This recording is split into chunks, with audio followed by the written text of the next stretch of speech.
The conservative commentator and News Corp columnist is shown listening to Indigenous journalist Stan Grant explain his belief that constitutional recognition of Aboriginal people could create a sense of sharing. About 10 minutes before the doco ends, a similar look creeps onto the face of Indigenous activist and now Labour MP Linda Burney, and she sits next to Liberal Senator Cory Bernardi when he claims the Australian Constitution has been successful in bringing people together.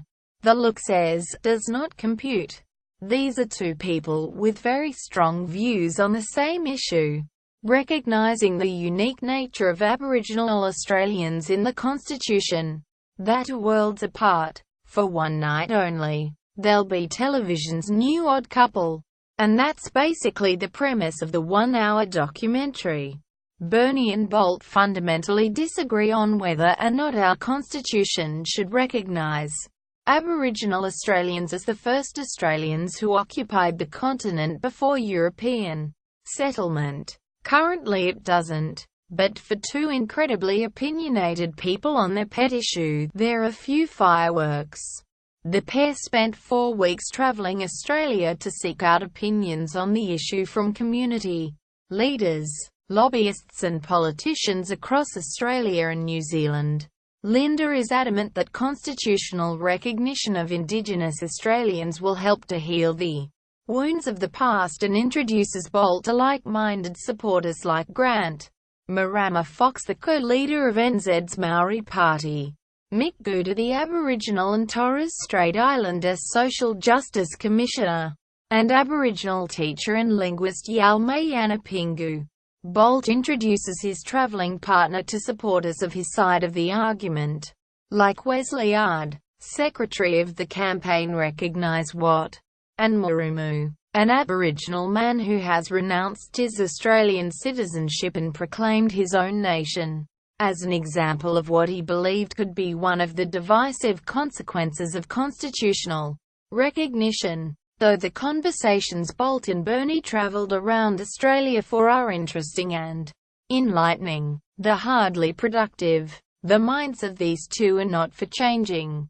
There's a moment early in the piece when Bolt says to Burney, "When you talk about recognising the truth, Aborigines are here first. Depending on how you phrase it, you could even change my mind."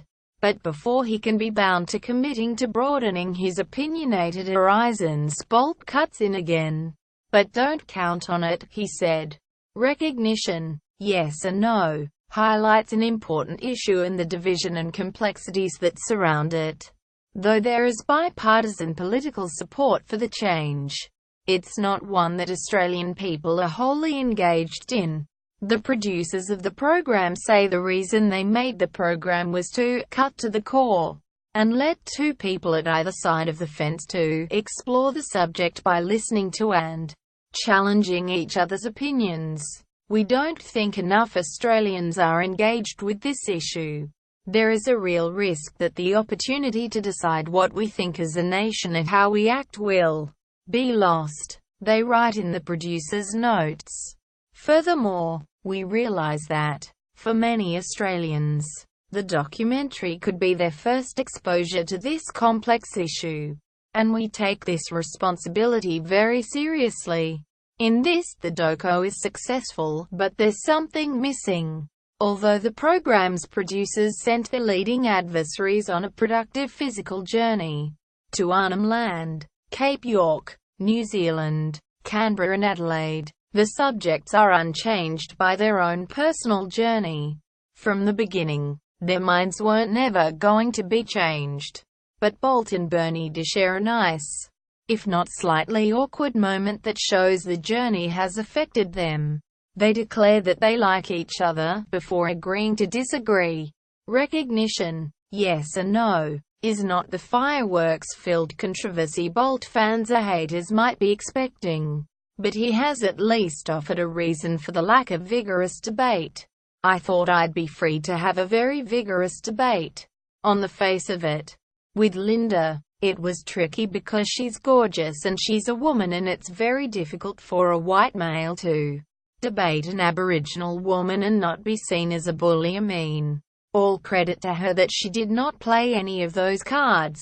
She comes across as a butterfly but she's tough," he said.